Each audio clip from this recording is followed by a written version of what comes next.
Good news, I think.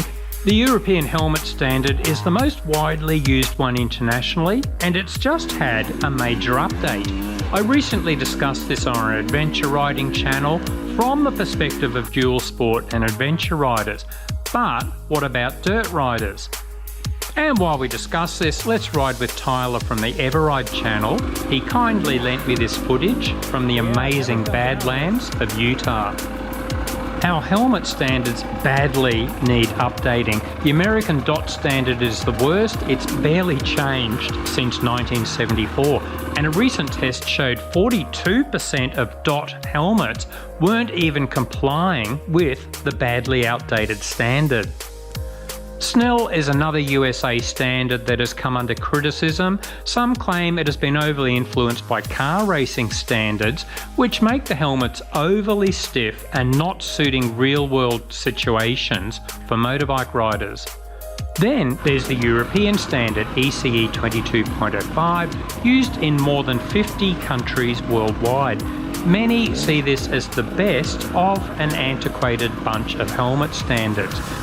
Now, before all of this sounds too negative, the existing helmet standards still do a reasonable job of protecting our heads. In discussions with Australia's leading specialists, they said current standards are probably about 80% effective, even cheap helmets in the budget range. But of course, we want to aim for as close to 100% as possible. So we have been eagerly awaiting this update 22.06. Will this be the best major helmet standard for dirt riders today? We think so. Is there room for improvement? Definitely. But at least it's a move in the right direction. Why?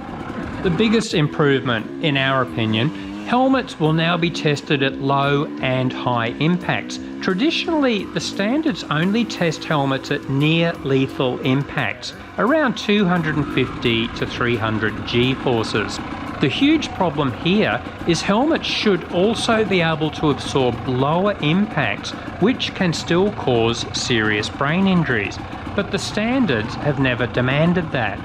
Well, the new European standard will now test helmets at both 180 G and 275 Gs. This will strongly encourage helmet manufacturers to use multiple density liners and other sorts of technology to protect us from those lethal impacts as well. Next, rotational impacts. In many crashes, the helmet strikes a surface at an oblique angle. The sudden rotation of the head can cause serious brain injuries. The new standard tests for this, and it will encourage the use of technologies such as MIPS or the omnidirectional suspension in 6D helmet to reduce these rotational forces. Chin bar padding. While some standards test the strength of the chin bar on full-face helmets, there are no requirements for the actual padding, which can help to reduce injury to the jaw or teeth.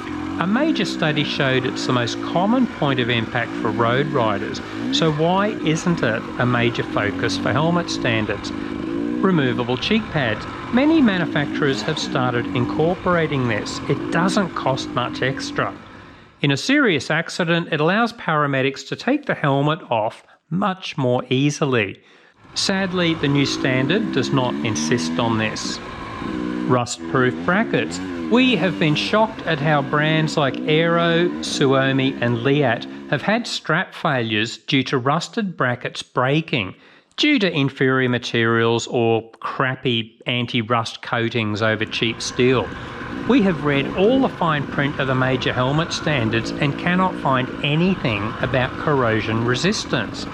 We've also had reports in other brands too: O'Neill, Acerbis, Just One, Carly, Fox, Bell, Jitsi, M2R and ProGrip to date. We have read through the entire 22.06 documentation. There's nothing about making brackets corrosion resistant. A bad oversight, especially when the strap can fall off a premium priced Aero Aviator.